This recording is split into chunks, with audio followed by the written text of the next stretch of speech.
Hey,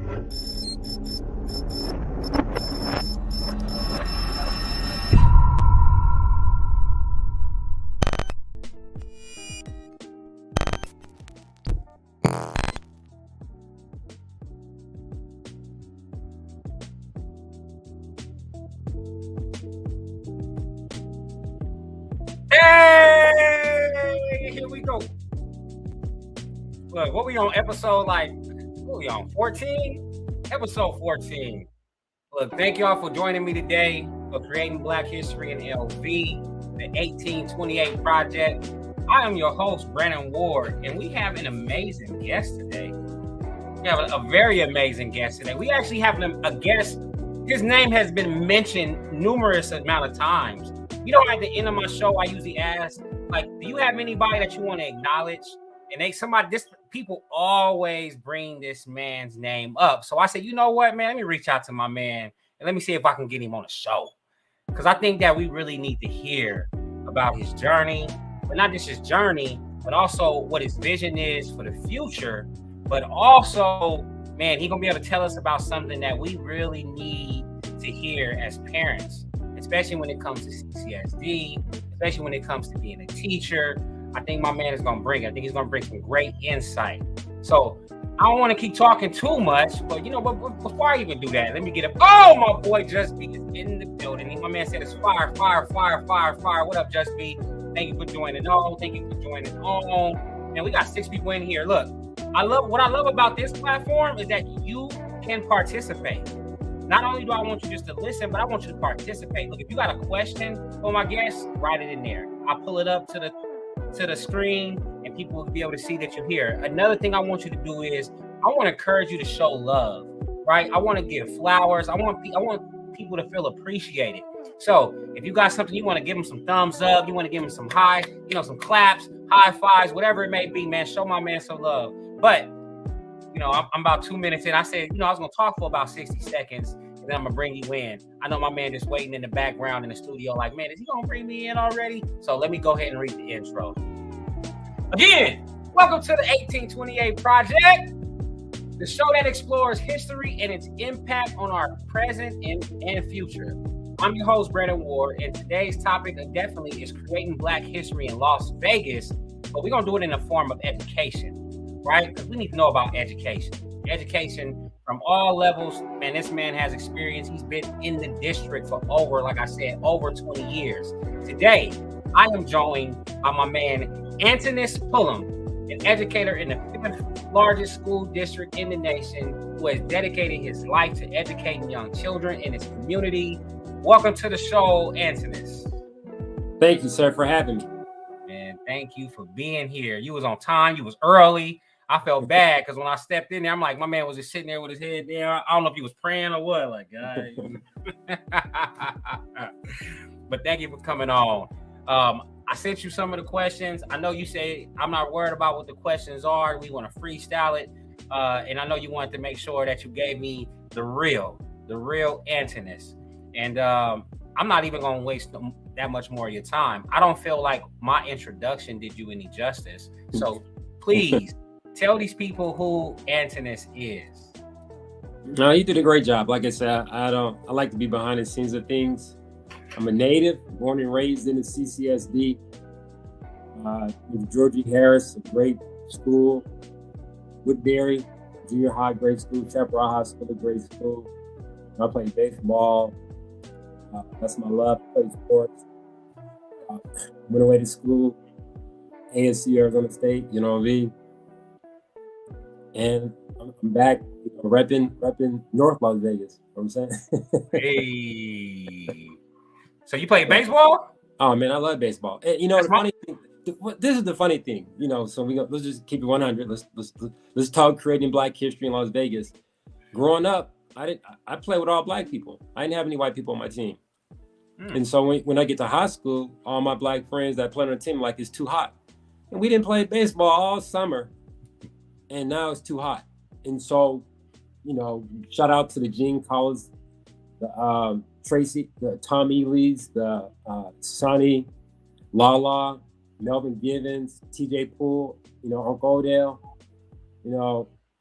if I told you people who play baseball, you'd be like, huh? They play baseball? Yeah, it was like that. And so, yeah, I love baseball. Baseball was my love.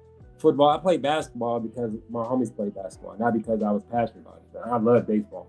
And so I want to get more of us back into baseball. Definitely. What was your position?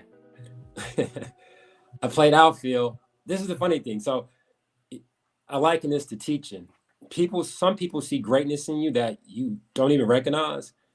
And so I always played up. Well, my mom made my uncle come back down because he was coaching higher. So she made him come back down and like, hey, you're going to coach your nephew. So I always played up. And I played outfield. I was pretty fast, really fast. I was pretty fast. And so one day I was practicing, and we practiced at Doolittle. So I was playing, and we had practice, and I was walking back to the car with my mom, and there was another team practicing, Melvin Givens, his team, the Pirates. And I just stopped to watch him. He's like, you want to practice? I'm like, yeah, sure. And I just left a baseball practice. So now I get into another baseball practice. And he's like, hey, you want to play for us? And I was like, hey, yeah.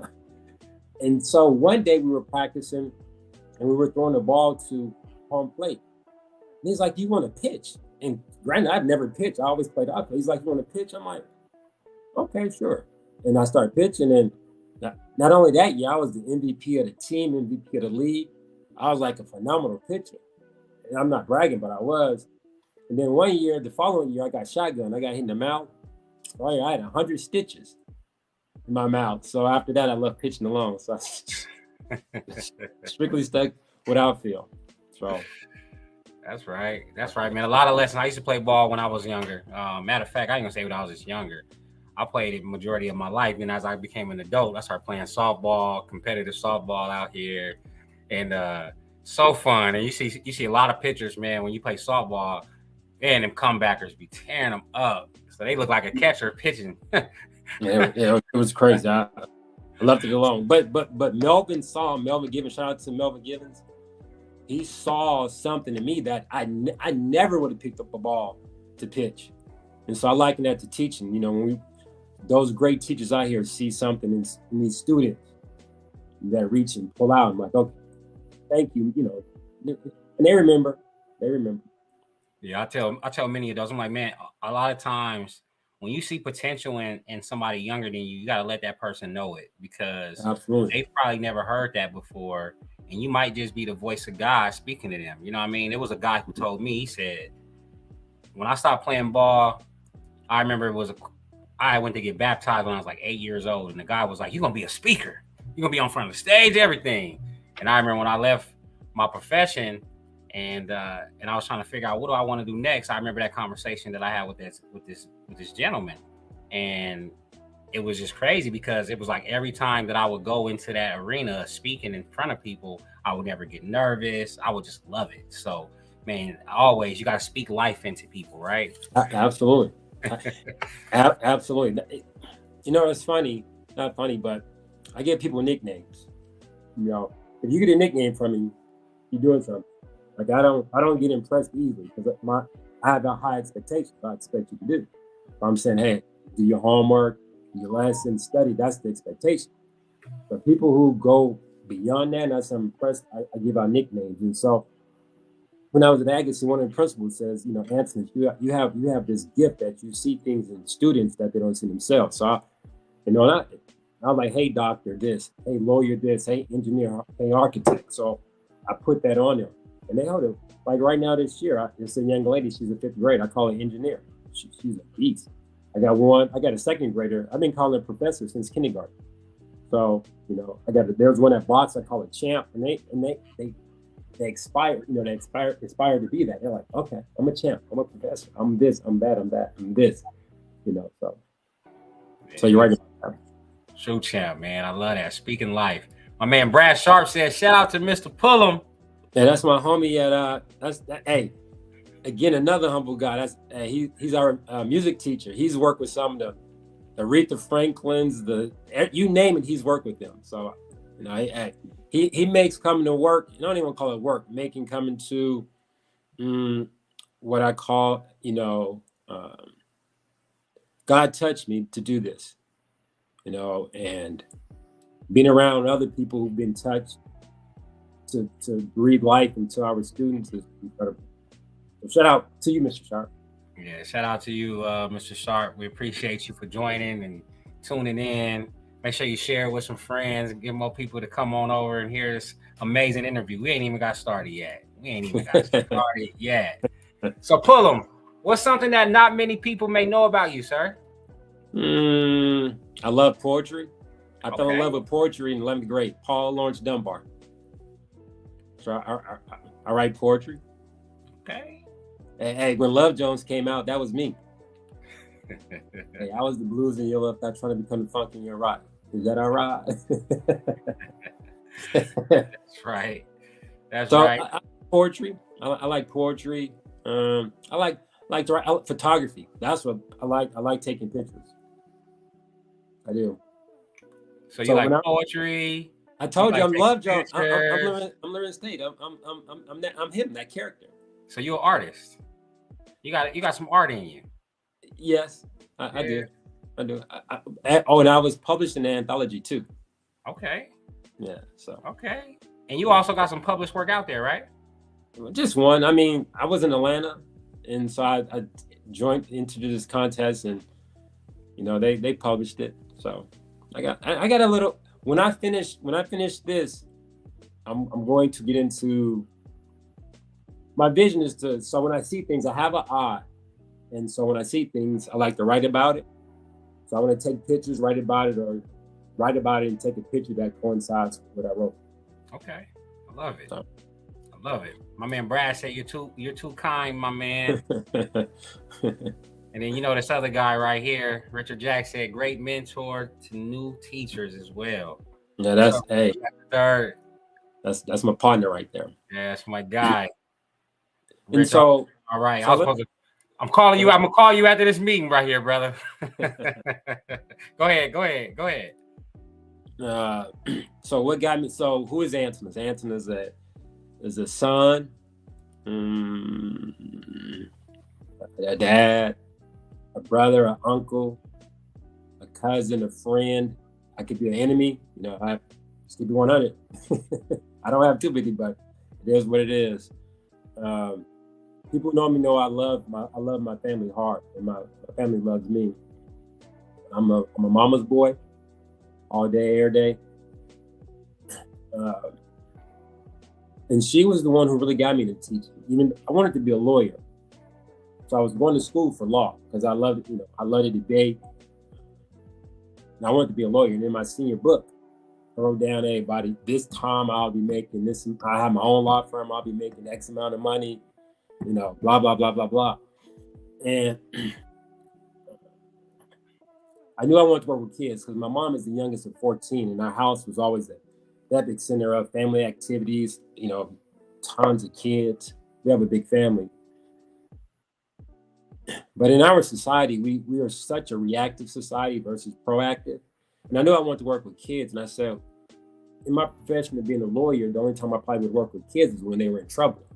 So I said, what could I do to be proactive? And I switched my major to teaching, to education. So that's how that happened. And I heard it, and I'm gonna give him his props. It was a gentleman, I was on a Zoom with my brother's keeper, and he wanted to be a lawyer. And he said, and he became a teacher, and he said this. He said, instead of me making $1 million, I'm gonna impact 1 million students. I was like, okay, that's dope. I don't know if I quite reached 1 million yet, but I've reached a few. That's right. That's right. I love it, man. That impact, it truly matters. How fulfilling is it to know that you've impacted a child? I get to see it every day. I have one of my former students. I call him 28. He had a 28 on his SAT. I see him every day. So just to see him every day at work, it's fulfilling.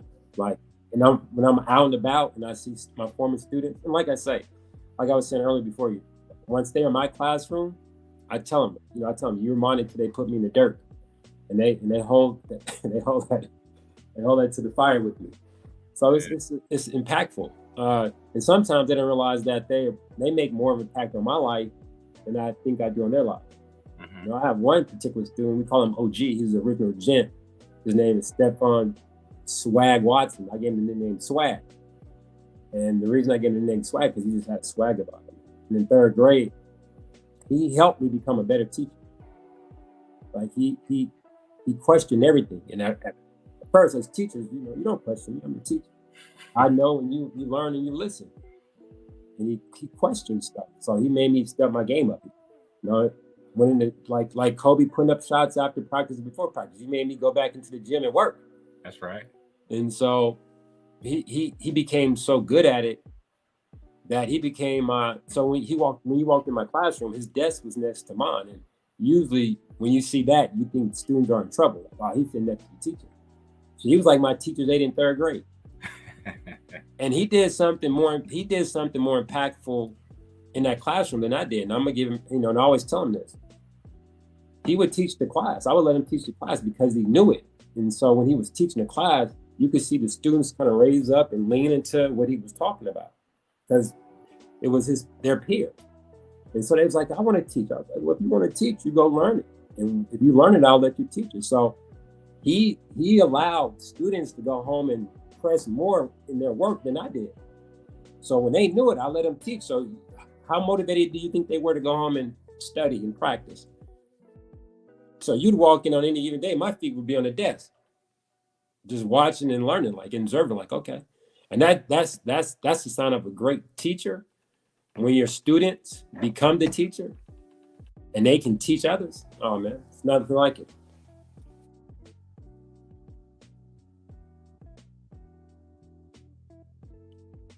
You froze, brother? Can you hear me?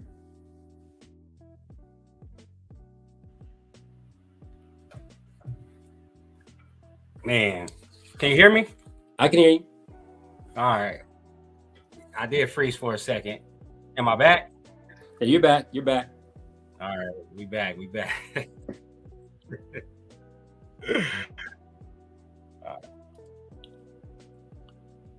Yeah, let me make sure we get this up. While my calibration is getting back together, I'm gonna pull up these comments real quick. Okay. My man HP came in. HP said, Antanus Pullum, one of my favorite people on the planet. He's always been A1 from day one. I thank you for being a light to others. HP. Shout out to HP. What's up, HP? Hey, I taught his daughter. That's right. and the beautiful thing about HP, he was the, as you said, the OG in the neighborhood. Like, he was always spinning game to us. Like, look, you guys can do X, Y, and Z. Like, I went this route, don't go this route. So he was like our big brother, big protector. Like, hey, I'm gonna make sure you guys, do right. And so, yeah, he's again, like a mentor. He's always spinning games with, hey, Pullum, or P, or AP, hey, blah, blah, blah, blah, blah. And when we talk on the phone for at least an hour minimum. It is. So. Yeah, shout out HP is a good brother, man. Yeah, I remember I've had many run-ins with HP. It's always something positive. So we appreciate you, HP. So, Mr. Pullum. Yes, sir. So what does creating Black history in LV mean to you? And what I do every day, I get up, get to go to these four walls, the educational spectrum, and pour into these kids, and then watch them go out and do the same thing. So I have several students right now who are teaching right now, and that means the world to me. One came and shadowed me, and I share with them, like, man, it's about relationships, routines, and procedures. You get them down, and you'll be okay. So the fact that, that I've been blessed, people have poured into me, and I'm pouring into these youth, and they're coming back into the field. And the one I saw Saturday, she was like, Mr. Pullum, the reason I'm in education now is because of you. You know how great that makes me feel? Like, okay. And so if we can get more of our youth that look like us into these spaces, so other kids can see them like, hey, I can aspire to be like them, and hey, and give back into the classroom. Because I didn't have anybody look like me, Black male, until my junior year, going into my senior year in summer school. Like, I can count how many Black teachers I had on two hands. So that was back then. So that, just making that where we become a bigger number in that space. Definitely. So you've been with CCSD for 20 years? Man, 20 plus. We're gonna just say that more. You say 20 plus? I'm about to retire soon. How about that? Okay. All right. How much more time you got? No, then people can add up and they'll get a count. I don't want people knowing. Well, we definitely got to make sure we get the word. That's gonna be a big party, man. It's gonna be a huge party. I definitely want to be there. So I love it. You said, you know, what if you can impact 1 million lives? And to me, that's what, you know, that's what creating Black history looked like to me on your part. I mean, creating different, you're just creating different people who can create impact, right? And that just goes on, and that just goes on tenfold, because you never know who they're going to impact and who they're going to motivate and inspire. And that love just continues on, and it just flows down the line. And it started with you, man. The flame started with you. Well, it started with both of y'all, because, you know, it takes two to create that relationship. So I want to ask you about that real quick. When it comes to relationships, how important is it for an educator to build relationship with the student? It's A1, number one. It's so important. I don't care how great your content is, classroom management, you know, all that. If you don't have a relationship, go not.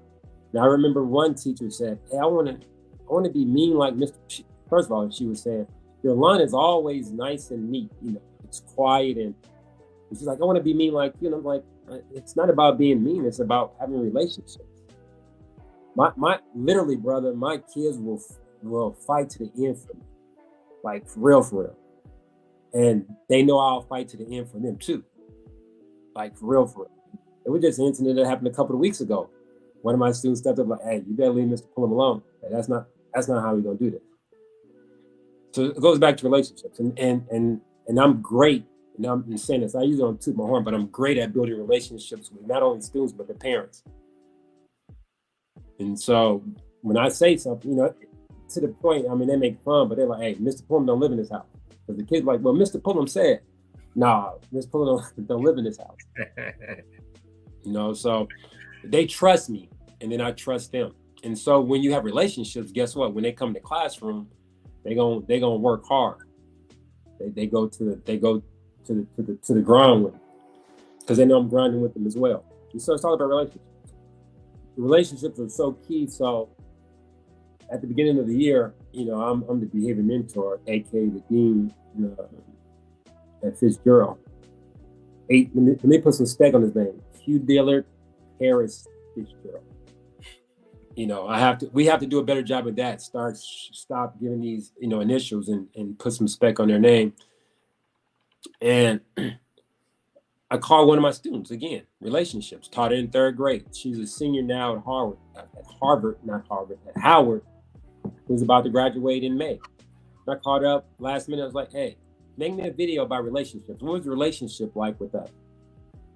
Knocked it out. I showed it.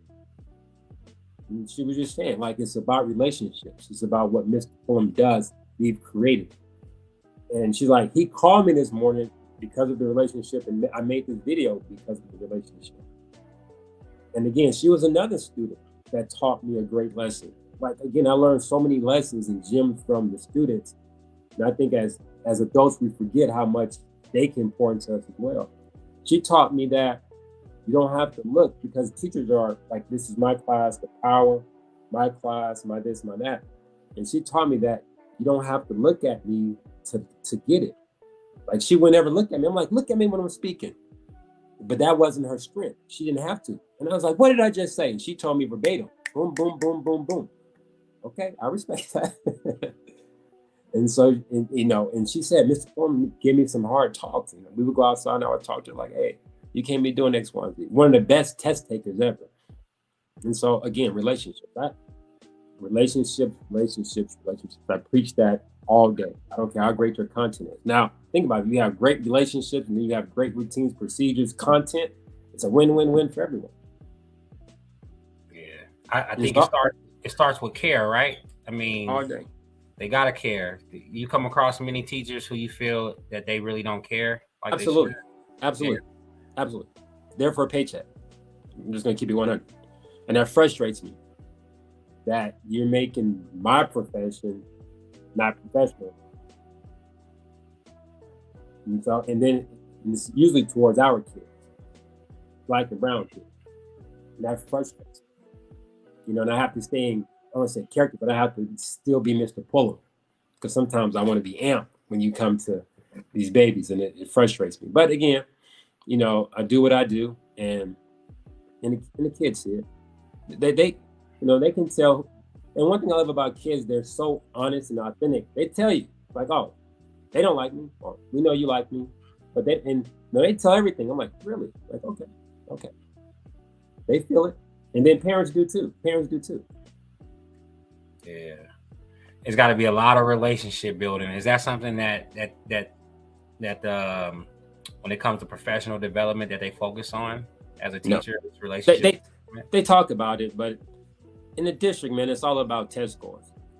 Okay. It's all about test scores. But to get to a good test score, you have to build a relationship. I don't understand how you can skip that. You can't start running if you haven't learned how to crawl. And so you have to get those. And we rush into that. And I've shared with teachers like, hey, get down your routines and your procedures, the education to come later. You get that down. But they want to jump into, doing the work. I'm like, no. I literally would spend 3 weeks to a month doing routines and procedures. Like first day, we don't touch a book hour and a half in because we've done routines and procedures. And then they wonder why, like, how is the classroom so well behaved? It's just routines and procedures and hold them accountable. And then we here to work. I'm just a big kid at heart.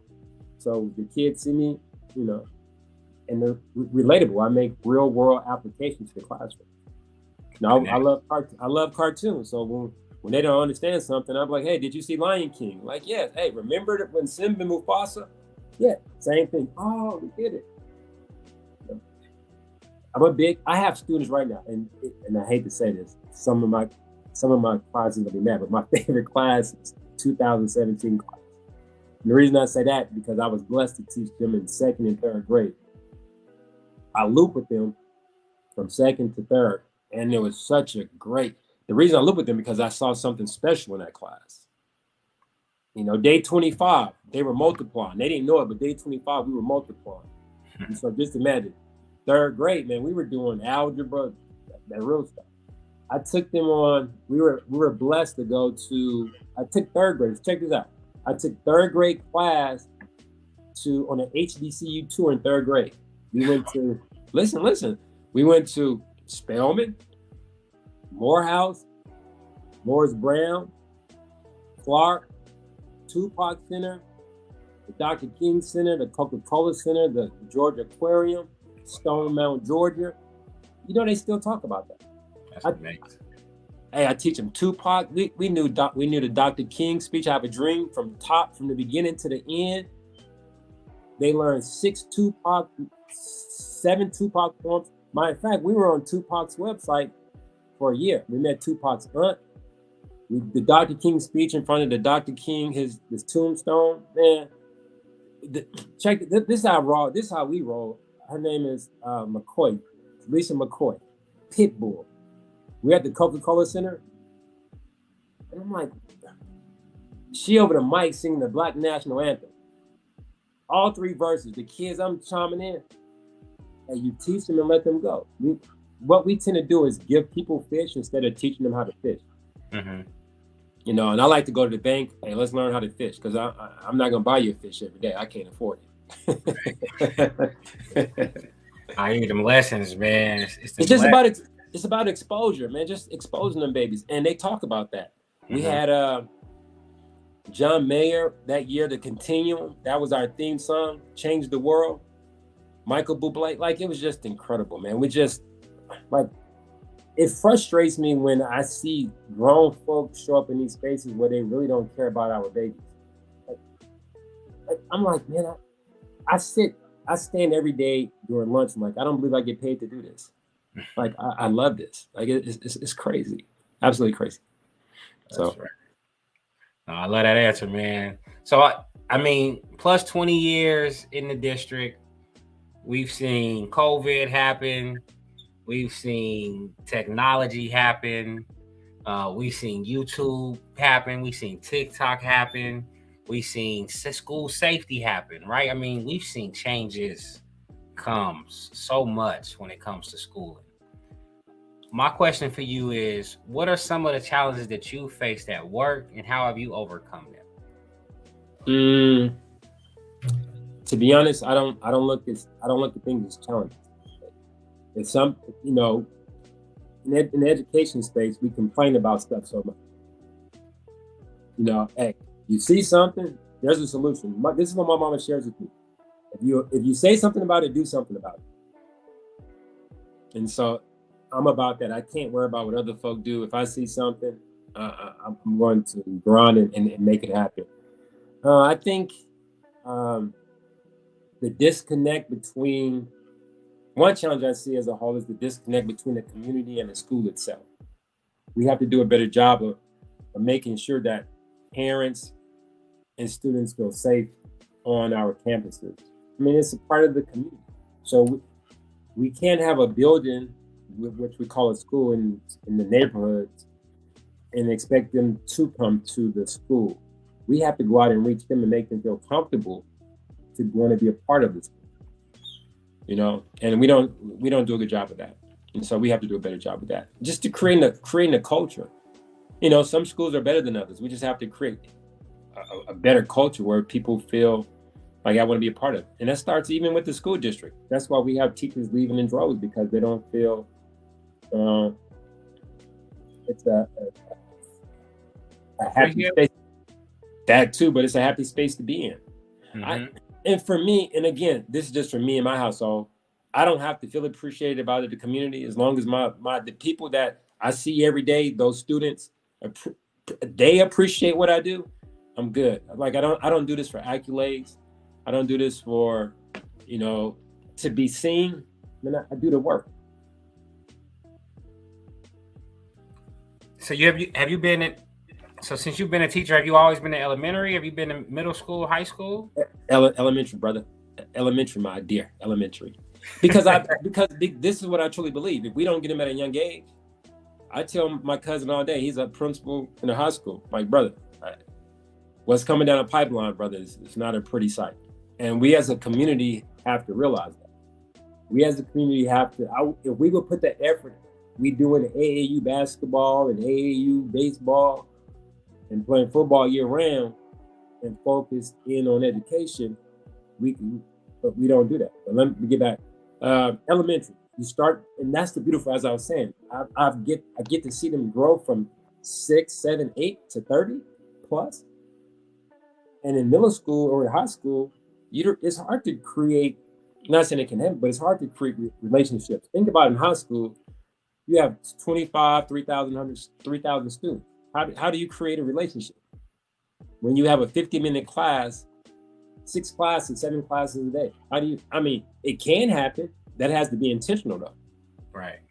But if you're not intentional about it, if it's just about, hey, let me get through, get to the next period, let me get through, get to the next period, grade papers, go home, family, start the cycle again, where I get to see, 8, 7 hours a day, I get to see the same student. And then elementary, they're on campus for 5 years, maybe 6 if they go K6, K5.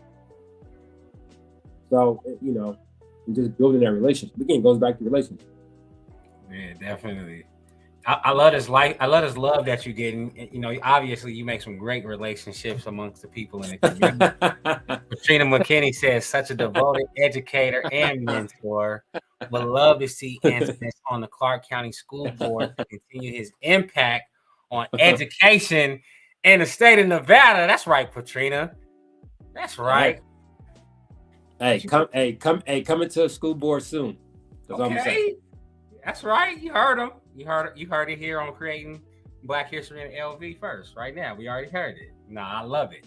And I love she said something about mentorship as well, because I truly believe that education and mentorship is so important. Whether you're a child, whether you're an adult, I think adults should have a mentor. I feel like everyone in this world should have a mentor. And I don't think you should just have one mentor. I think you should have multiple mentors. somebody who can help you and give you direction in different areas of your life that they've mastered.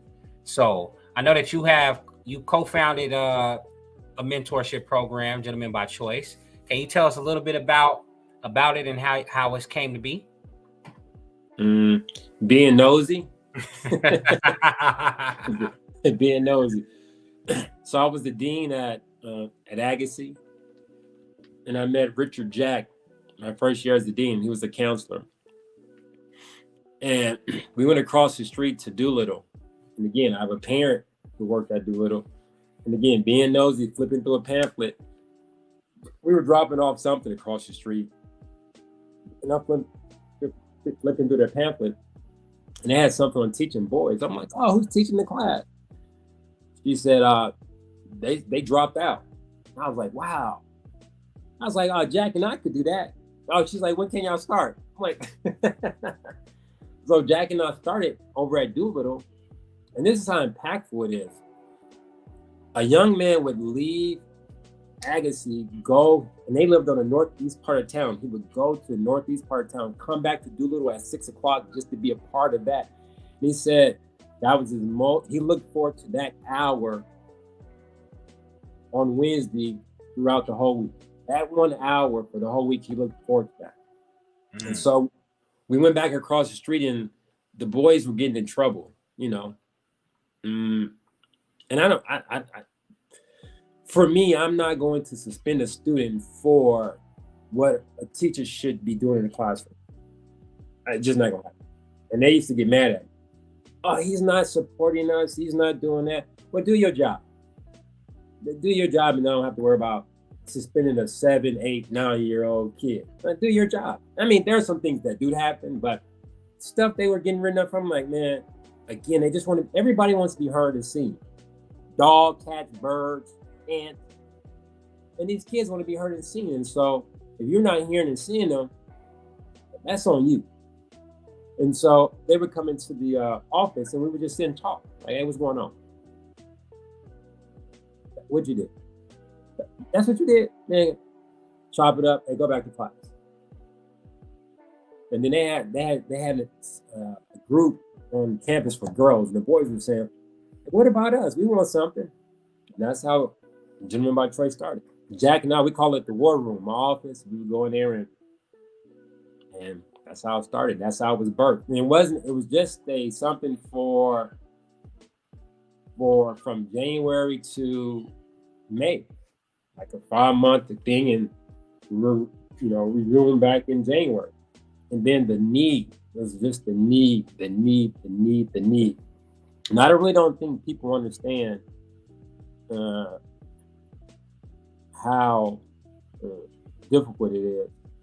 We don't, what they say, the work is large, but the laborers are few.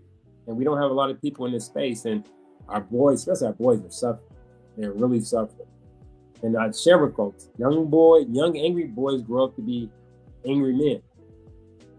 And if we don't get that in at a young age, and I'll give you an example. I got a text this morning. It's Monday. It's a holiday. I got a text at 9:28 this morning from a parent saying, "Hey, I need help." And her kids are in 2nd and 3rd grade. I need help. I need help, Mr. Pullum. Like, can you call me, please? And so, the work, but it's impactful. Jack and I do a great job of working together. And I love our yin and yang. He comes from a military background. I come from an educational background. And just to see how our students and our parents have allowed us to be a part of their sons' lives. And now that we have Ladies About Choice, so that's how it all started. And it was impactful. And last year was cool. We got to see our OGs actually MC the program, our black and white tie gala. So Jack and I got to sit back this year or last year and watch these OGs. One was Swag and Antonio Mosby Jr. Is he a junior this year? Lord, I think he's a junior at St. John's. So yeah, we stick our chests out when we talk about that. Yeah, we done with some. You see young men's confidence raise Absolutely. after going through the program? Man, I have so much footage, like, because again, I'm behind the scenes type person. And what we did one year, so the first, how you have to get into, and we made this again, real world application. One year we had them apply. They had to physically write a letter of why they wanted to become a gent. And the writing wasn't that, that great. And I had my son and his friends and their girlfriends at the time read the applications, like, who do you think should get in? And the kids who were doing well academically, of course, they wrote well. But those who struggled academically, the ones who were having problems, behaviorally as well. And so we changed it. Everybody got in. And we changed it the following year to verbal, because everybody isn't a strong writer, but you may be strong verbally. And this is what really got me. We had the boys actually interview the younger boys trying to get in. So they had an interview sheet, and the kids had to stand up and tell why they wanted to be a gent. And then they deliberated after each person spoke. And two of the gents said, well, Antonio said, hey, he used to be like me. And you in the 6th grade. He's like, man, he used to be like me. So just to hit him dialogue, and one person said, hey, he needs the gents just like I needed the gents last year. So to put it back on them, because this is them. This is not a Jack and Hours program. This is theirs. And so just to hear that was like, wow. And one young boy cried when he was giving his interview. That's how powerful that is. So to walk around, to breathe, because when you look good, you feel good. So we changed the dress code. We did real bow ties. We popped in real bow ties. We taught them our ties, bow ties. So you couldn't tell them nothing, man. They walking through the campus like, hey, because Agassiz was uniform, but we gave them a new color. Yeah, we had swagged them up, and so they could feel it. So that was beautiful just to see it and then hear the teachers say, hey, I see a difference in them. I hear a difference in them. Powerful.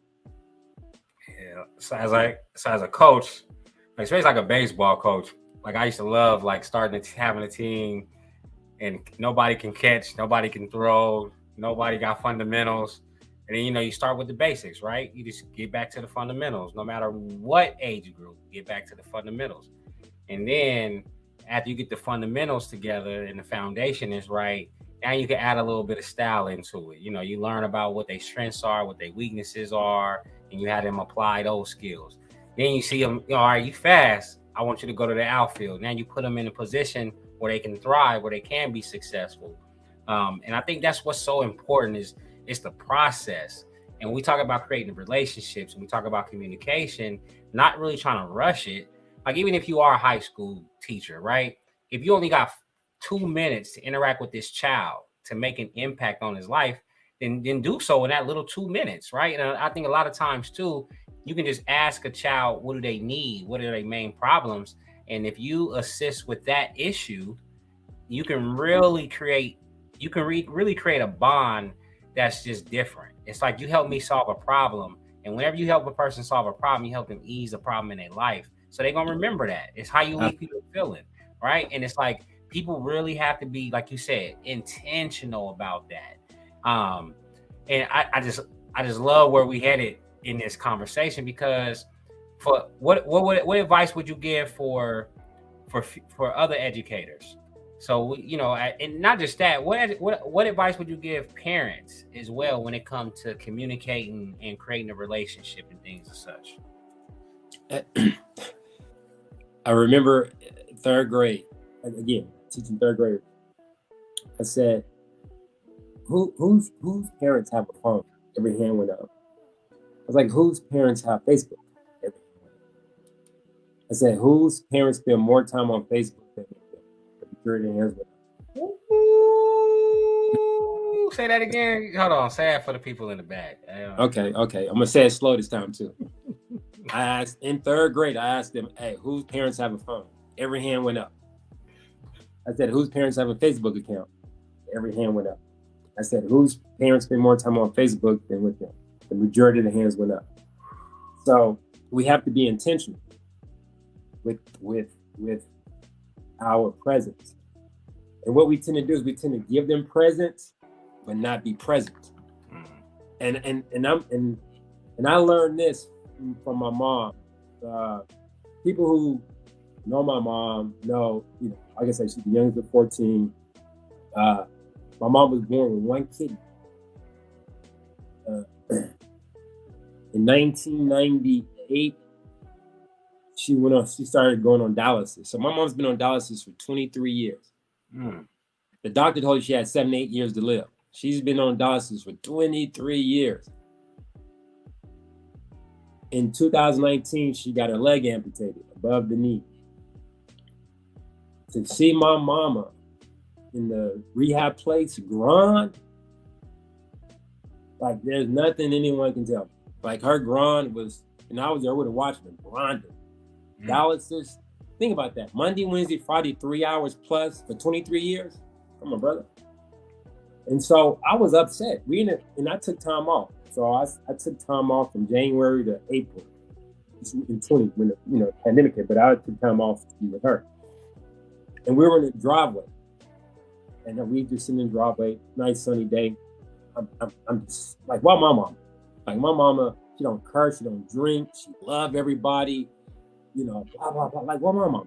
I don't wish anything bad on anybody else, mama, but like, why my mama? Like, everybody love Aunt Gertrude. That, she ain't Gertrude in the streets. And I was like, mama, don't you ever get mad? She's like, baby, what good would it do? I can't get my leg back.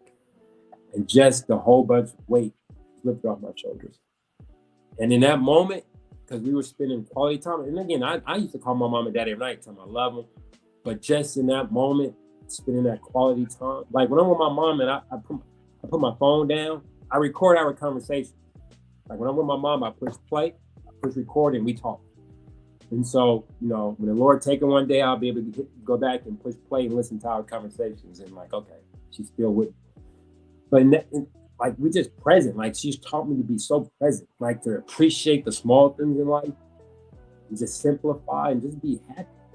So when you're with your child, just be present and listen to them, because we don't listen. Think about this as a boy. This is what we get. Boy, be quiet. And I'm not on parents because, busy work, get home. Boy, be quiet. Then when you go to school, 80% of the teachers across the country are women. Hey, boy, be quiet. So now we're quiet as youth, but then we become adults. They want us to talk. Well, you told me in my life to be quiet. Now you want me to talk. And so we have to have those real conversations. Just listen, just be present. So I'm very intentional of listening to people, because before I was listening to respond. I'm gonna keep you 100. That was the lawyer in me. Okay, you have something to say? Okay, I'm gonna have a rebuttal. But now I don't listen to respond. I listen to listen. Okay, just being present, because when people talk, they just want to be heard. And so we need to hear them and see them. And then we have to model the expectations, because we say education is important, but when is the last time they seen you read a book? When's the last time they seen you doing some math problems? When's the last time they seen you writing? They don't, because they hear you, but they need to see you do it. So just be present and model your expectations, because I model my expectations, because I can't tell a kid not to do, and then they see me do it.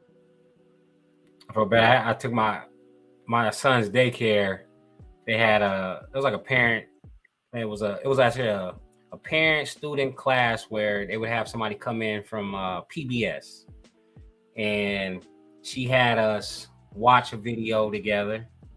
And then she was like, at this point in time, do you usually stay in and watch the cartoon with your kid? And it was like, nah. Everybody was like, nah, we never really do.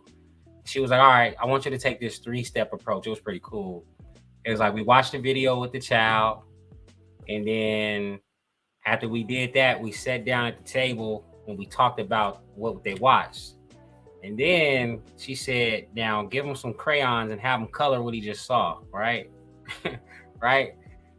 And I was so amazed, because I didn't know that my son could, all right, I just saw this on TV. I just talked about it with my dad, and now I'm putting it on paper. And she was like, you have no idea what the connection that you just made in just that little bit of time. And I was like, man, I don't never do that. Like, I never do that. And it just goes to show how when you first off, we don't have a manual. We don't know. We really don't know how to parent, okay? Right. We really don't know what we're doing.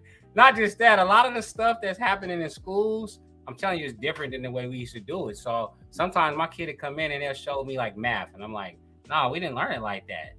Well, we're not learning it like that now. So I'm like, well, I can't really help you. Like, I guess we just got to send you to a tutor, right? But another thing I love that you talked about is just being present, because you have to be present. I remember it was a time when I used to tell my son not to be on TikTok, and then I started paying attention, and I started noticing that the adults in the house started being on TikTok more than children in the house. And boy, oh boy, I was just like, it's just crazy. So I don't want to give it too much. I ain't trying to make nobody mad today. My man Thaddeus Lois I love. He said, I myself am working on being more of an active listener instead of always listening to respond. There you go. Thaddeus. Yeah, making better. HP back in there. AP dropping gems. Wisdom beyond his years. I want to say thanks to I think even both of you for helping me get through this workout. Hey. Hey, thank you, HP. Hey, you know what was beautiful? So my son Marquez, we would go visit my baby up in Southern Utah for track, or whenever we travel. So I would listen to his music, and so I would play 5 of my songs. We would do, you play 5 and then you play 5. So I play, I'm dropping my Outcast, you know, and then he would play his 5 songs, and he would, I'm like, okay. And then what I learned that what we had in common was that we liked our rappers, conscious rappers. And he would hook me up to some people. Like, he hooked me up to Nipsey before Nipsey was like that dude. Right. We would sit at GBC building. We would watch, he was like, hey, check this out. Watch this this interview on Nipsey. And I'm like, okay. I'm like, all right. Okay. So again, we would just listen and we would just talk. Just in the car driving, just talking. Like I was with my grandson. You saw the picture. I was with my grandson Saturday. Man, my grandson, he talks, I listen. Like, when I retire, I'm starting a grandpa daycare center. Hey, you laughing? Hey, I'm gonna have a granddaddy daycare center, and just imagine the knowledge they gonna get.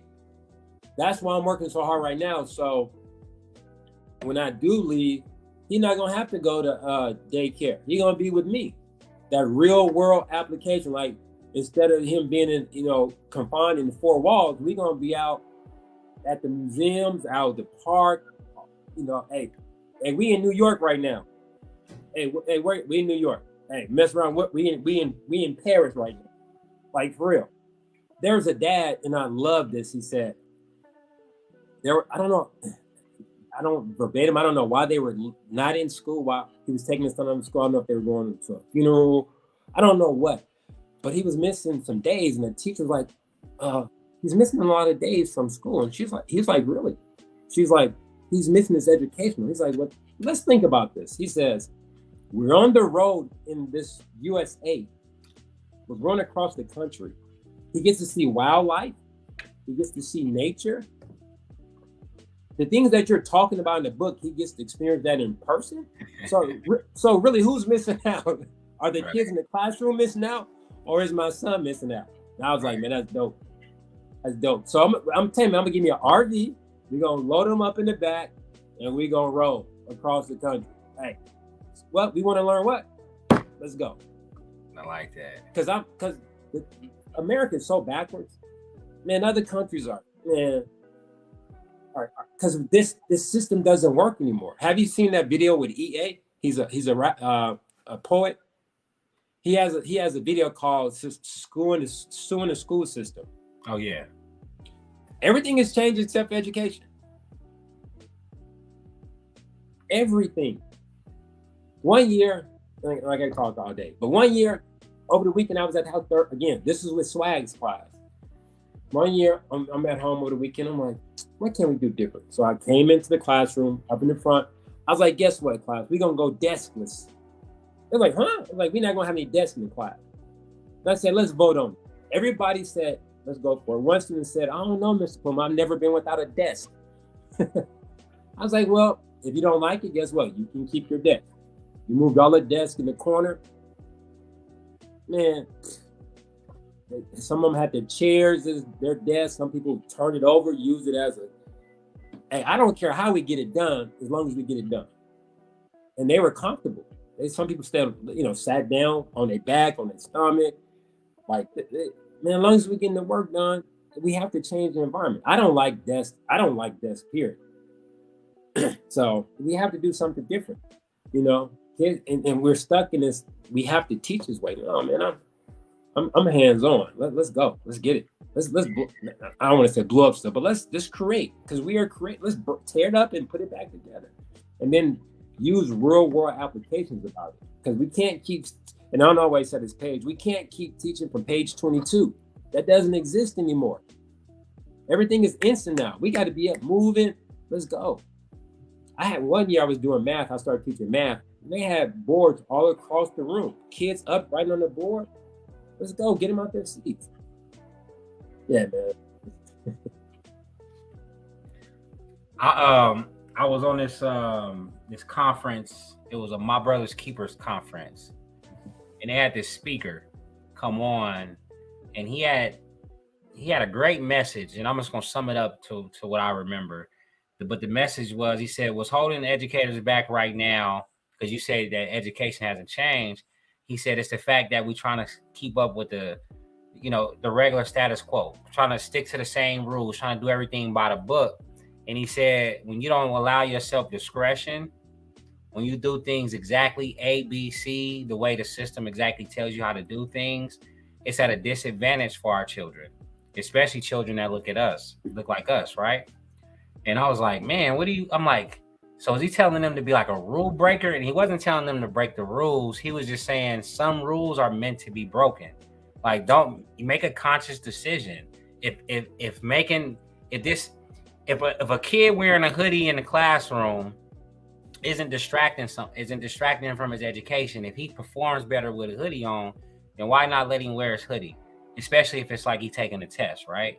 Don't try to flex your muscle and say no hoodies in the classroom. Nah, if he can perform better, let him do it. And it just made sense, because you think about it, if you do perform based to the status quo and based how the things used to be, you are giving these kids a disservice. It's so many rules that are so outdated that are now counterproductive.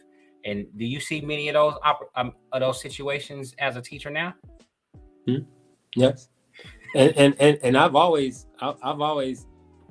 if you want to say broken rules, because again, it's not about, I think sometimes as teachers, as we move up the scale to become AP, principal, and blah, blah, we lose contact. Remember the show, Undercover Boss? See how they get so far away and then they come back and like, man, I'm so disconnected. How as a teacher you forget, and I understand the paperwork they get and all that stuff, I get that, but you can't lose the connection to the classroom, to the students. And so I've always been, hey, if it works best for my student, hey, first of all, why is he wearing a hoodie? Is he cold? Is she cold? That could be the reason why they have a hoodie. Man, you know how many times kids came to the classroom sleepy? Man, you sleepy, go to sleep. Take a quick, hey, get your little power nap in, homie. Hey, you good? Let's go. That's all they need, work with them, not against them. That's right. I love it. Because again, if you're looking for test scores,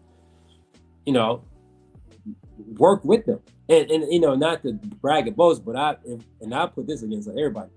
I in the probably the state of Nevada history, this could be some Black history for you, and I got data to prove it. If anybody want to pull up their scores, we can do this.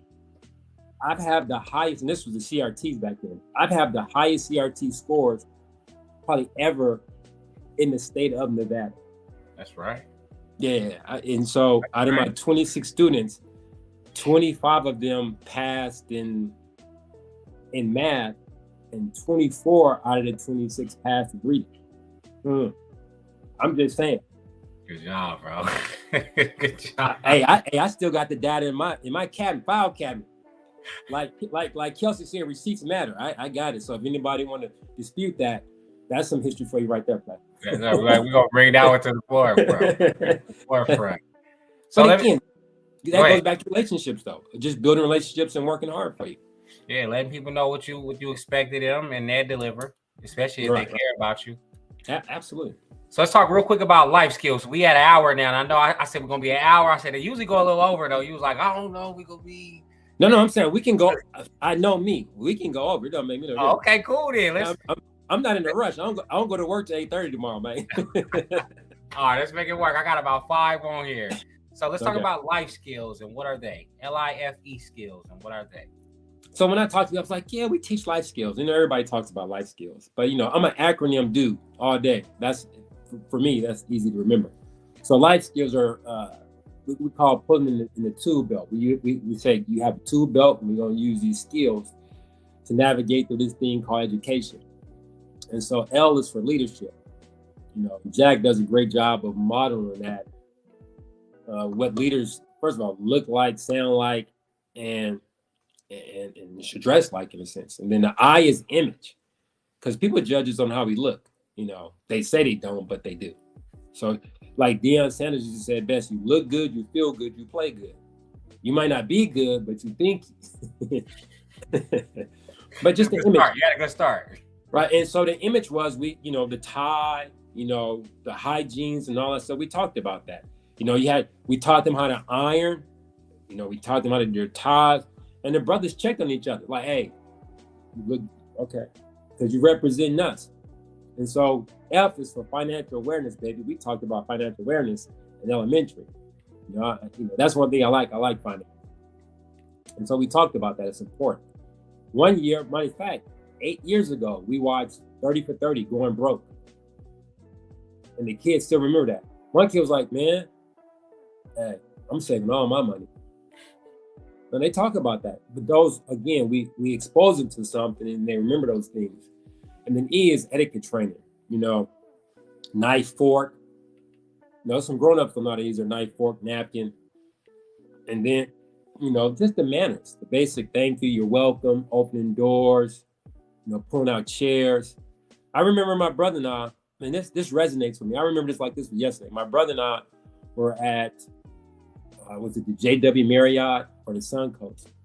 And there was a live band, and then they had the bar, and we were sitting outside the bar, but you could look through the bar. And we were sitting in a chair, and 2 women walked up, and my brother and I stood up and gave them a chair. They talked about that for 30 minutes. About us giving it, we're like, that's what we do.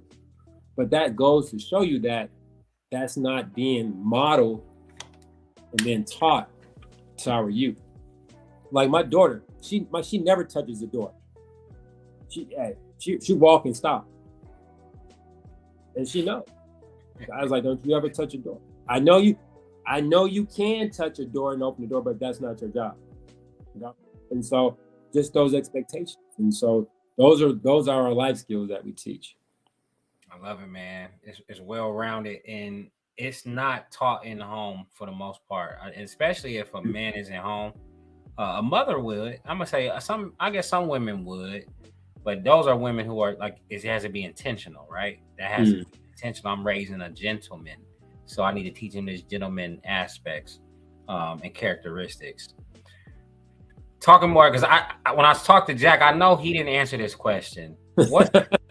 What's the future plans for Gentlemen by Choice? Hey, I'm gonna plead the fifth. To be honest, we go back and forth. I just got a text. I'm getting beat up. You getting beat up? Yeah. Some days we want to open up a school. Some days we're like, man, because I know, without a shadow of a doubt, with our hands on it and the community behind us, we could do a phenomenal job. But it takes time and effort, and sometimes I know I say I don't care about the appreciation, but I don't think,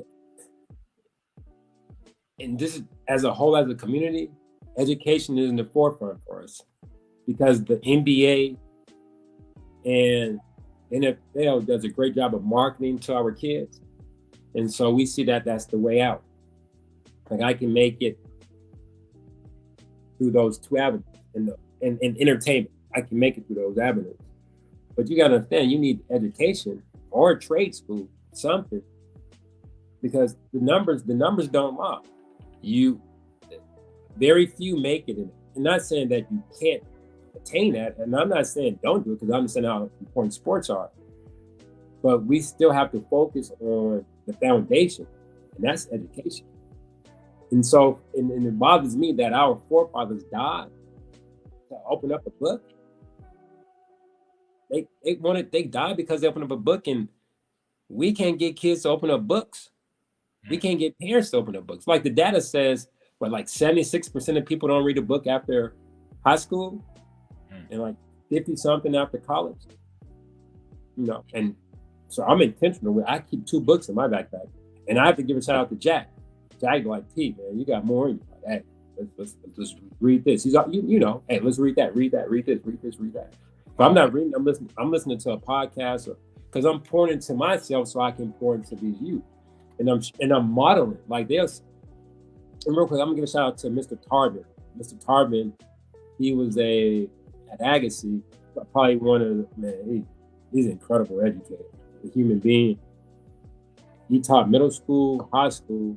Now he's in elementary, and I'm like, he's a blessing. I recruited. I'm gonna recruit. Like the CSD needs to get down and have me on this recruiting trip, the recruiting tour.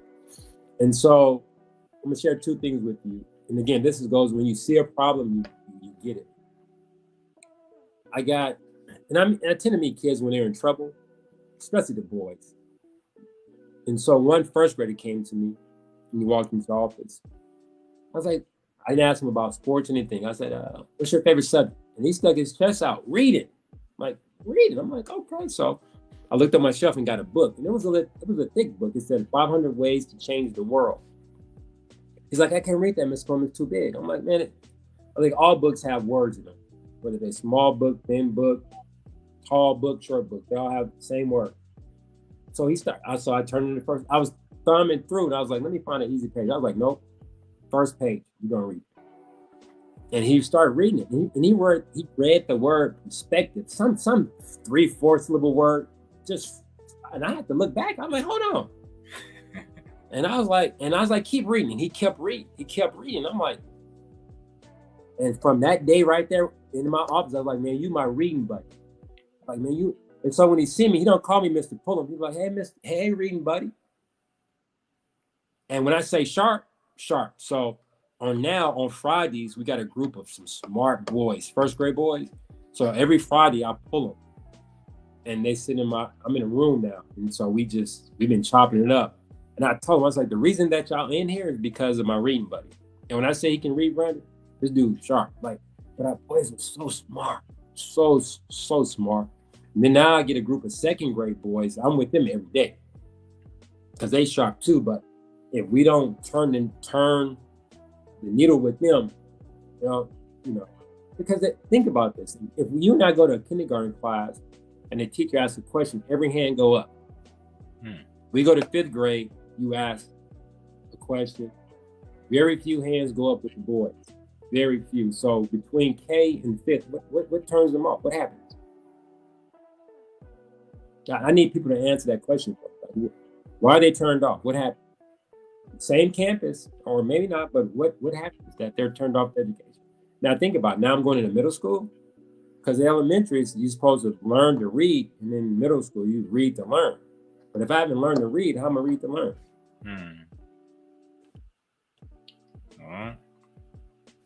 How long you been dealing with that? Every year?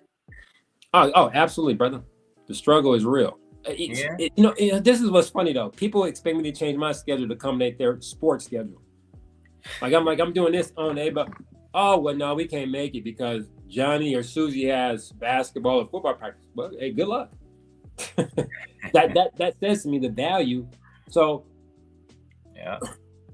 Do we build a school based on, well, we might show up, and then what I've learned too is that people don't appreciate free. Right. And so we've offered free things in the summertime. Like, my time is valuable. And so when we offer things free, like, he's not or she's not coming today. Okay. So now we're going to put a price on things. Now people getting upset about it. Well, if you truly value this and you're paying for it, you think you would appreciate it. So I don't know. We go back and forth. Some days we're like, man, we're going to make it happen. Then some days we're like, man, let's go to let's go to the DR and relax. I can only imagine. So pretty sure there's a lot of conversations like that. Yeah. So let's say, now as we celebrate Black History Month, what message do you have for our listeners on the importance of creating Black history in Las Vegas, whether it be education, whatever it may be? Man, to me, Black history is 365. I post that every day. We've done something. We have to understand that we come from greatness, and we are great, and the mark that we make leaves a legacy. And so, just show up to be the best you. You know, my daddy was a garbage man, but he was the best garbage man. He loved his job, and he made me appreciate the value of the dollar. I understood his hard work, and so. Like, if my dad was, you know, if you had an award, he was the best garbage man it was up there. You know, if you're gonna be the janitor, be the best. Custodian, I think is the term now. The custodian. Whatever, just be the very best, and then be proud about it. And then what you pour in will grow and show one day. You know, and again, I don't do this for accolades. I just do it because I love it. I'm passionate about it, and those students, whether it be doctor, lawyer, you know, entrepreneur, you know, plumber, whatever they choose to do, let's get behind them, because too many of us are living through our kids. Like, no, you're gonna do this and you're gonna do that. No, if they're telling you that this is what I want to do, especially at a young age, let's do it. Right. And so just be the best you. And like I said, we got to know that every day is Black History, not just February. Every single day that you wake up and look in the mirror, you know, like Mary J. Blige said, I'm beautiful. You know, I tell myself I'm beautiful too. You might not believe it, but I know I'm beautiful because I tell myself. And my mama I'm going to leave this with you. My mama told me this. Growing up, you know, being dark skinned back in the day wasn't a good thing. You know, my friends used to, well, quote unquote, my friends, the boys, whatever, used to call me Darth Vader, cockroach, anything negative associated with being dark. And my mom, you know, hey, I love my mama, man. Like, she's like, hey, you my black gold. I wouldn't trade you in for $1 million. You my black gold. She just kept pouring that into me. You my black gold. You my black gold. You my black gold. And now when I got older, then everybody started appreciating dark skinned brothers. You know, hey, ooh, you. Man, let's stop. I don't want to hear that. Where were you when I was in 3rd grade? Right. Now you in. Yeah, now I'm in. But yeah, just hey, we just have to love ourselves and be proud of who we are. Yeah. And the narrative that people paint for us on TV, that's their narrative. Right. And so we have to do a better job of painting our own narrative of who we truly are and stand up on it. Yeah. So yeah, Black History, you know, a 365. And Vegas is a beautiful place to create our history. You know, because back then this was considered the Mississippi of the West. Mm-hmm. You know, and so, you know, and again, I celebrate everything that we're doing here in the state of Nevada, in the city. Think about all the people who are in positions right now, right, that look like us, right. You know, that's a beautiful thing. So I just, you know, I'm proud, and you know, collectively, we need to come together collectively as a community, and wrap ourselves around each other, even if we don't, you know, we don't have to honestly like each other, but let's be cordial and look at the bigger picture of what we can do collectively and move forward to push the agenda of what we need and what we want. So the people, our kids and grandkids, don't have to have that struggle like we're having, you know. And the thing is that we think we made it and we have not. And that's sometimes gets under my skin. We become comfortable. Yeah, we have. That's why I say creating Black history in LV, because every day we're moving towards it. I know the vision is there. We just got to stay on course. Another reason why I created this is because as a portion of the show, I always ask the leaders, where can you get more support? Where can we support you? Where can we make the connection for you? Because sometimes we just a connection away from being able to really make a difference. Shout out to Angel Lash. She said, love this message. That was your message. No, thank you. Thank you. And Brandon, I want to thank you, brother, for having this platform and allowing, you know, us to speak, because I've seen other the podcast, and it's just great to hear, you know, their perspective on what they think about, you know, and in their niche as well too. We come from greatness, brother, and just to see all the different people that you pulled in, is incredible. So again, I want to thank you. Thank you for your platform and for allowing me to be a part of this. Definitely, thank you. You still here too, because I still got a few more for you. So let's okay. go. Okay. All right. So we went and got the material for this one, right? So you got it right there by there. So you done so much to serve your community. Can you tell us about some of the awards some of the awards and accomplishments you received throughout your career? I've been I'm like a duck. I mean, I'm like a duck. It just just going on the water, but pedaling real hard. And so sometimes people some of the adults don't see it, on the grandstand and things, but the people that I impact every day see it. And so those are my awards. So my awards are the kids that I've touched, that are still in my life. And I have some kids who are going to grad school right now. They're saying, Mr. Pullum, hey, I need a reference letter. Like I got a template in my computer right now, because every year I'm getting at least 4 or 5. Hey, I need a reference letter every year. So I just have a template. So those are my awards. But I got a couple right here next to me, and again, I don't want any more, to be honest, because you just collect dust. But I appreciate the city of Las Vegas and giving me the Trailblazer Peacekeepers Community Activism Award. But what I loved about that, though, they took a picture on that. I'll forever be visible at the Springs Preserve during Black History Month. So I got a picture, and so I was able to take a picture with my grandson yesterday, and that felt good. Like, okay, I see Peepaw doing his thing, so he can go, hey, that's my Peepaw, and I had him take one with him by himself. And so that was a beautiful thing. But honestly, though, Brandon, man, I don't get caught up in these awards. And Dr. Weekly said it best. He's like, man, I have so many awards. Like, what I got to get rent out some space to put all these awards. So again, honestly, I'm gonna share a moment that really submits what my paycheck is. Like I was saying, I called one professor. Second, when she was in kinder, I gave her a nickname. Because during COVID time, I was doing PE and we had a little break, and she would log on early. And she had a little whiteboard, and she was teaching the other kindergartners some stuff. And I would just sit there watching. I was like, wow. I was like, okay, professor. So I gave her a nickname, professor. And in January 19th, I think they had something at Second Baptist. And they were giving out awards. Each school namesake that had a Black namesake, they were giving out awards. And I was on the mic and I was sharing. I talked about the kindergarten, the first grader, and I was sharing how I give people nicknames. And as I was about to talk to her, she ran up to me and gave me a big hug. Everybody went, ah. Well, I'm like, but she does that 4 or 5 times a day, and she's a Hispanic little girl. And so, just think how important my presence is when they have a narrative of what a Black man looks like on TV. But she's like, no, not Mr. Pullum, and not Mr. T, and not Mr. Holmes, and not Mr. Because they see us differently. Literally, bro, she hugs me 4 or 5 times a day. Like I have to brace. Like she almost broke. I'm about to get some real pads. I mean, she's passionate about that. And 2 things, and then we go to the next question.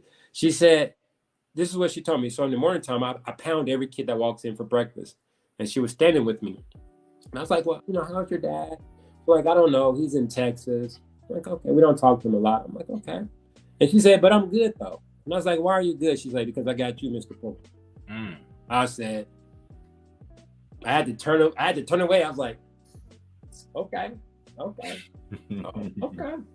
And so then I'm on lunch duty, and people pay attention, man. The kids are watching me. And so I used to put the kids up on the monkey bars and they would swing. And once I started, man, everybody lined up. I was like, I can't do this no more. And my shoulder was bothering me one day. So a little girl came up to me. She's like, Mr. Pullum, I want to get on the monkey bar. Matter of fact, my cousin came to do some, he was volunteering. And he said, I was like, don't do it, because if you start with one, they're going to all line up. And he did, and they all lined up. I was like, I told you. And one of them came up to me. He's like, Mr. Pullum, put me on the monkey bars. I'm like, I can't, baby. My shoulders hurt. And I was like, she's like, what's wrong with him? I was like, I went to the doctors. My doctors told me not to you know, lift anybody up. He's like, well, how long is it gonna take? I was like, I don't know. She was on my head like, hey, what the doctor talking about? Hey, we gonna have to fix this real soon so you can lift us up. I'm like, man, she chin checking me like this. But I'm just saying, but again, those relationships, she felt comfortable enough to, you know, hey, and then also I was like, yeah, and I said, I'm getting old, baby. She's like, you look good for the gray hair.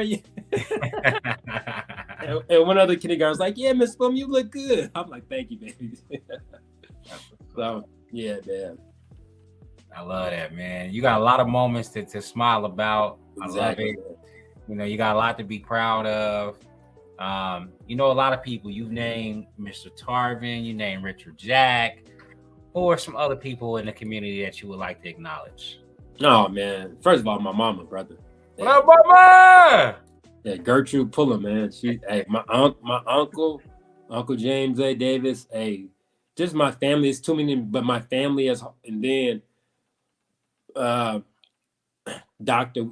Lawrence Weekly. Hey, that's my boy. You know, our brother circle, Tony Green, and Tony's a year older than me, but that was my mentor. Like Tony, you know Tony's sharp, man. Like I looked up to him and Andre, Dr. Grove, because them dudes were sharp in high school, and I was like, man, I want to be like them.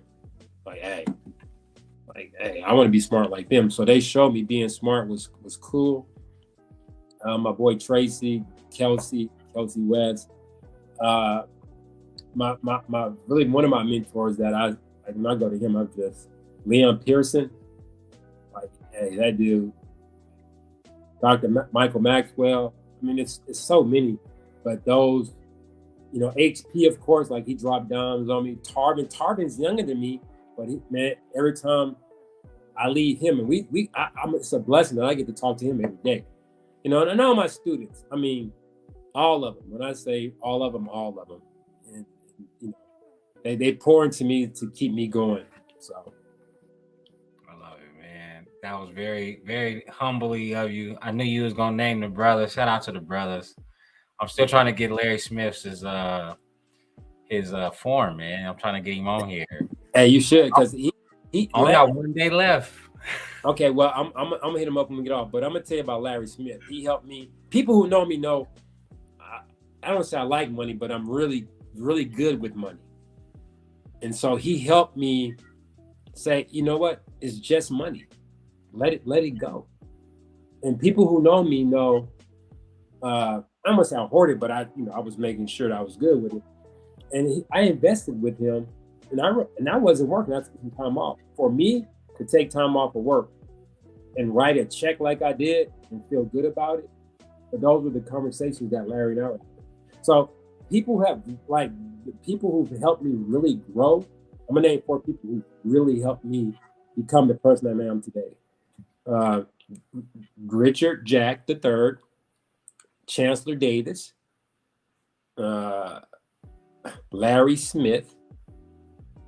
Is it 3? And who else? Oh, and Julius Davis, my cousin Julius. Like one of the smartest brothers. And that dude's so sharp. So them 4 right there helped me mold me into what I am since 2017, 16. Yeah, they just helped me on a different trajectory. So I wouldn't be the person I am today if it wasn't for those 4. Like brother, come on, you got it. Let's go. Shout out to them brothers. Them is some good brothers, definitely. Angela, I said shout out to both of you all brothers for sharing y'all's wisdom. Tamika Maxie said, great interview. Hey, sequence, baby, sequence. You know what that means. Shout out to Tomika. I said it wrong the first time. Tomika Maxie. Thank you for listening. Her son is one of our gents. Okay. Yeah. Hey, we're gonna see him on somebody's screen watch. Like he's gonna be in somebody's play, somebody's movie screen, somebody something. Hey,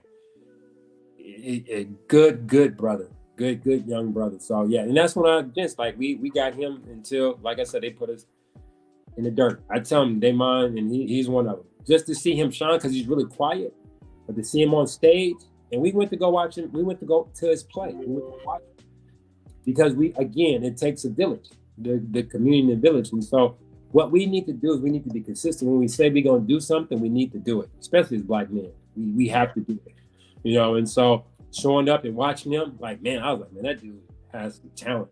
And so we got to get behind that. We got to get behind. They're telling us what they want and need, and we still not listening. That's a problem. I hear you. Like he said, now we need to hear them. Ashley Claxon says, so inspiring to hear Antanus speak. No, thank you. Thank you, Ashley. Thank you for listening. Thank you for joining. I appreciate you. Now we got one more question. Okay. How can the community, or how can we support your efforts? Be authentic. First of all, we have to have some real conversation about what do we need as a community, because what we may think you guys need, that might not be what the community is asking for. So we have to have some real conversations and follow through. And then if we say we're going to do A, support us in A. If we say we're going to do B, support us in B.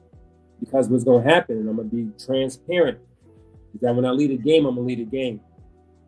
And I tell folks, my students tell me I'm the GOAT at this. And I let them speak. I let the work do it. Once I lead a game, it's going to be all about, my grandsons and his lit crew. Because I already got a crew lined up. Kelsey's grandson, Kendrick. Think about the names. My grandson's name is Nas.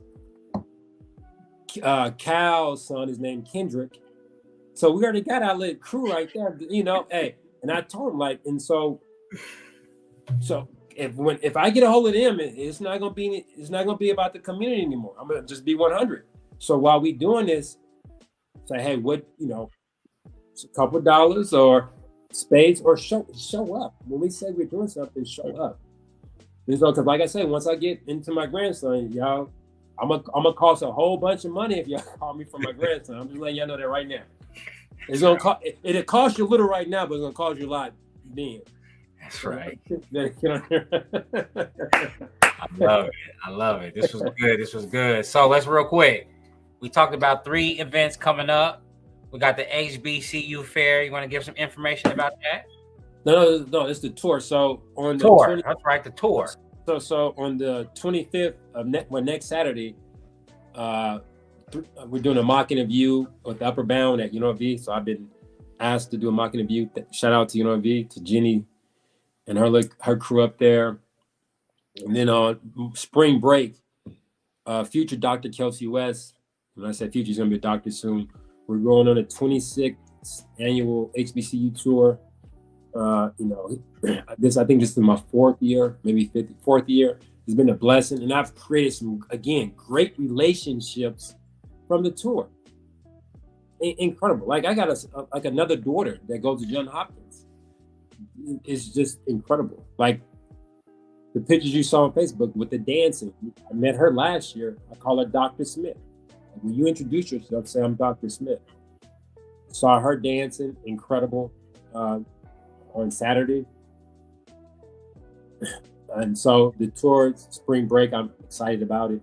And then April 15th, I'm on a panel for Nevada State College about keeping our Black males in college. Because 1, we're having a hard time getting them to college. And then 2, we have a hard time keeping them. And so we're going to speak about that.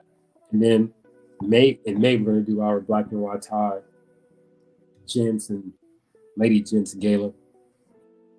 So I'll be busy for the next couple of months. All right. If they want to follow you, where can they follow you at? On Facebook. I'm really not on Facebook. I'm you know what's sad though, Brandon, is that we know we need to put ourselves out there, but again, I like to be behind the scenes, man. If it wasn't for GBC, I probably wouldn't even be on Facebook. Really? Because I don't use it like that. I know we need to, but I don't. And then I'm on Instagram again. Teach for Life, TEECH, 4 LYFE. But again, I'm really not. I just don't do it, even though I know I should. But that's not how I'm made up. Again, I'm behind the scenes. So, and then just go to gentlemen. I'm sorry. Then go to gentlemanbychoice.org. That's our website. And that's at the bottom of the copy on the after his bio. So this is one of my favorite portions, and I never know who knows who. right?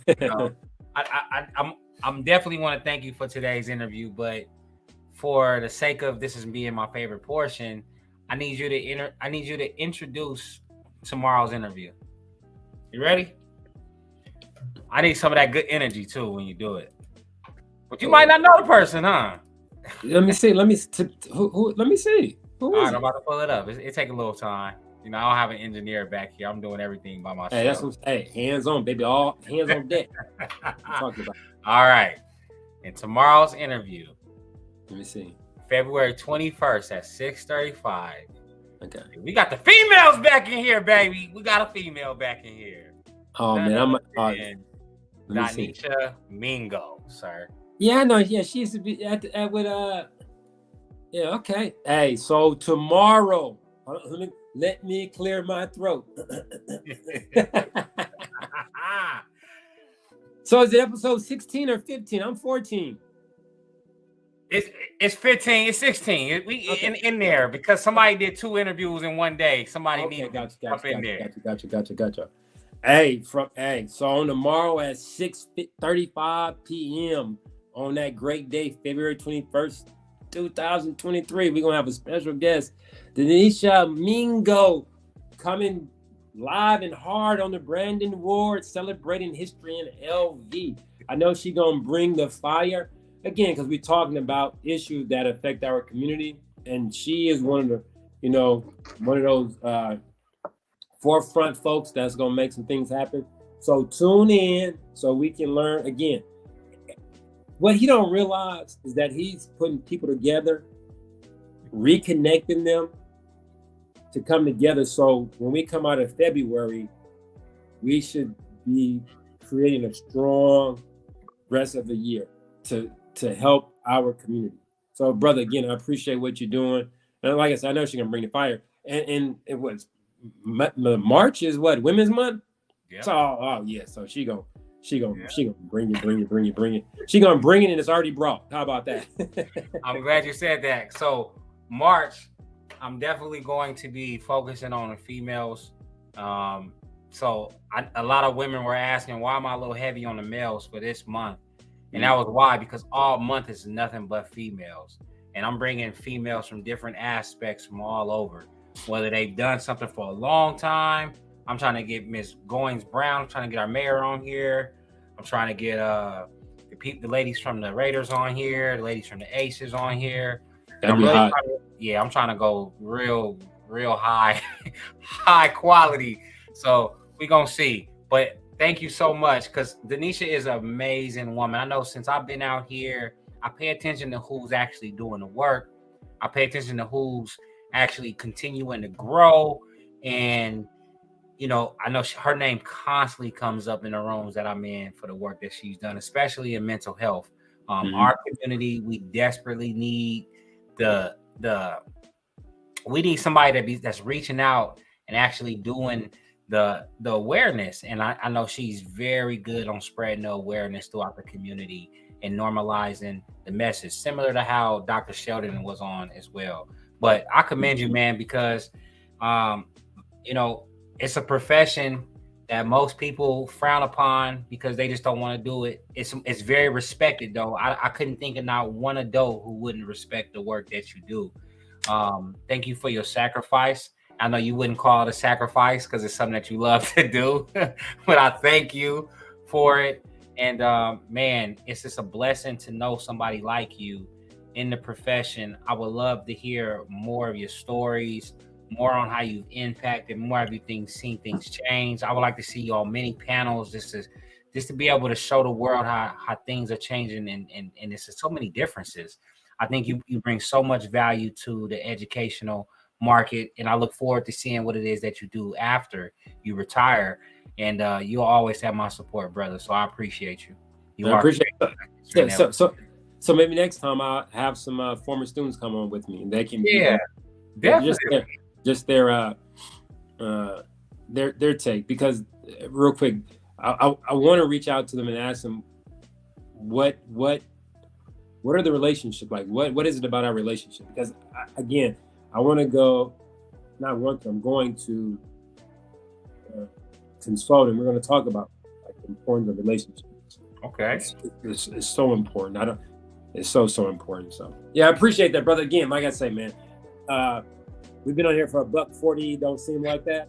And I told you. I mean, I don't like to talk, but when I get it, then I will talk. You said you was gonna get to it once you got to it, but man, I appreciate you.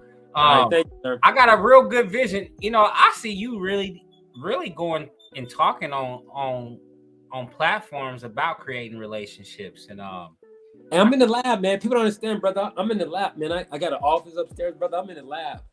Hey, I'm working on some stuff.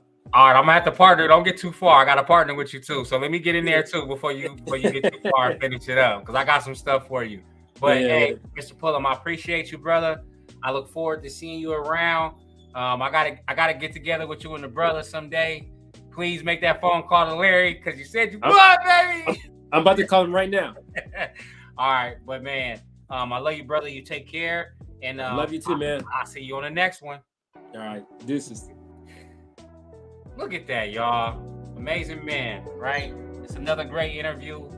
I think we're bringing out some good heat, man. I think we're bringing out some great men, great people. Vegas has a lot to offer, and I'm just blessed to be able to bring them to you.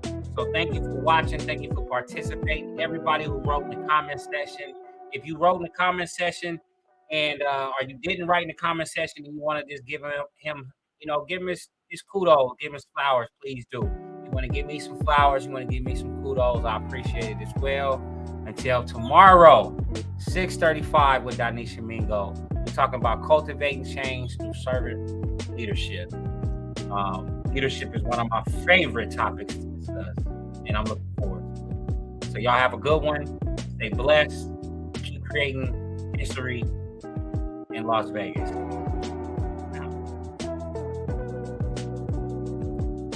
Thanks, Pullum. Oh, I didn't end the broadcast.